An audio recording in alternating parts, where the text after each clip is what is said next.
നമുക്ക് ആദ്യം ഒരു പാത്രം എടുത്തിട്ട് അതിലേക്ക് 2 മുട്ട പൊട്ടിച്ചൊഴിക്കാം.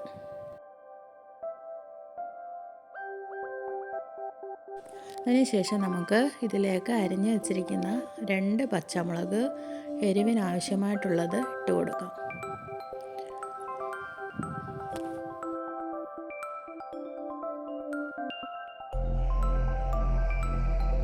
അതിനുശേഷം നമുക്ക് ചെറുതായിട്ട് ചോപ്പ് ചെയ്ത് വെച്ചിരിക്കുന്ന സവാള ഉള്ളി ഇട്ട് കൊടുക്കാം.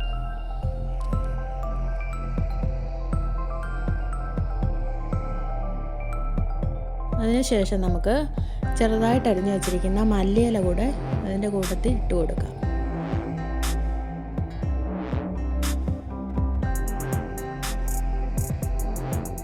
നമുക്കതിന് ശേഷം ആവശ്യത്തിനുള്ള ഉപ്പിട്ട് കൊടുക്കാം. അതിനുശേഷം നമുക്ക് ഒരു 2 ടീസ്പൂൺ അളവിൽ പാലൊഴിച്ച് കൊടുക്കാം. 2 ടീസ്പൂൺ ഒഴിച്ചാൽ മതി. പാൽ അധികമായിട്ട് ഒഴിക്കേണ്ട ആവശ്യമില്ല. അതിനുശേഷം നമുക്കിത് നന്നായിട്ടൊന്ന് മിക്സ് ചെയ്ത് കൊടുക്കണം. നന്നായിട്ട് ഇതെല്ലാം ഒന്ന് യോജിപ്പിച്ച് നമുക്ക് മിക്സ് ചെയ്ത് കൊടുക്കാം.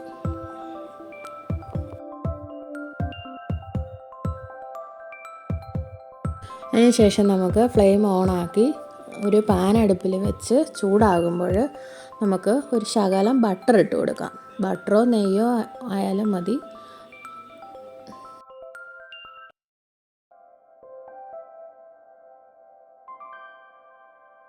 നമുക്ക് അതിന് ശേഷം മിക്സാക്കി വെച്ചിരിക്കുന്ന മുട്ട ഇതിലേക്ക് ഒഴിച്ചു കൊടുക്കാം. ഇത് നമുക്ക് ലോ ഫ്ലെയിമിലിട്ട് വേണം ഇത് വേവിച്ചെടുക്കാൻ.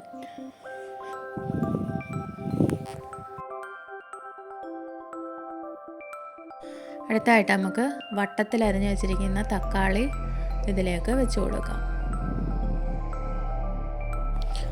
അതിന് ശേഷം നമുക്ക് എടുത്തു വെച്ചിരിക്കുന്ന ചീസ് ഞാനിവിടെ 2 എടുത്തിട്ടുണ്ട്. 2 നമുക്ക് വെച്ച് കൊടുക്കാം.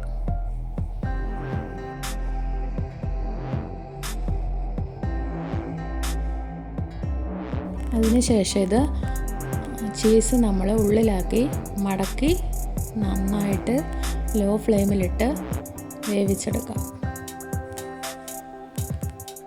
നമുക്കിത് അപ്പുറം ഇപ്പുറം തിരിച്ചിട്ട് നന്നായിട്ട് വേവിച്ചെടുക്കണം.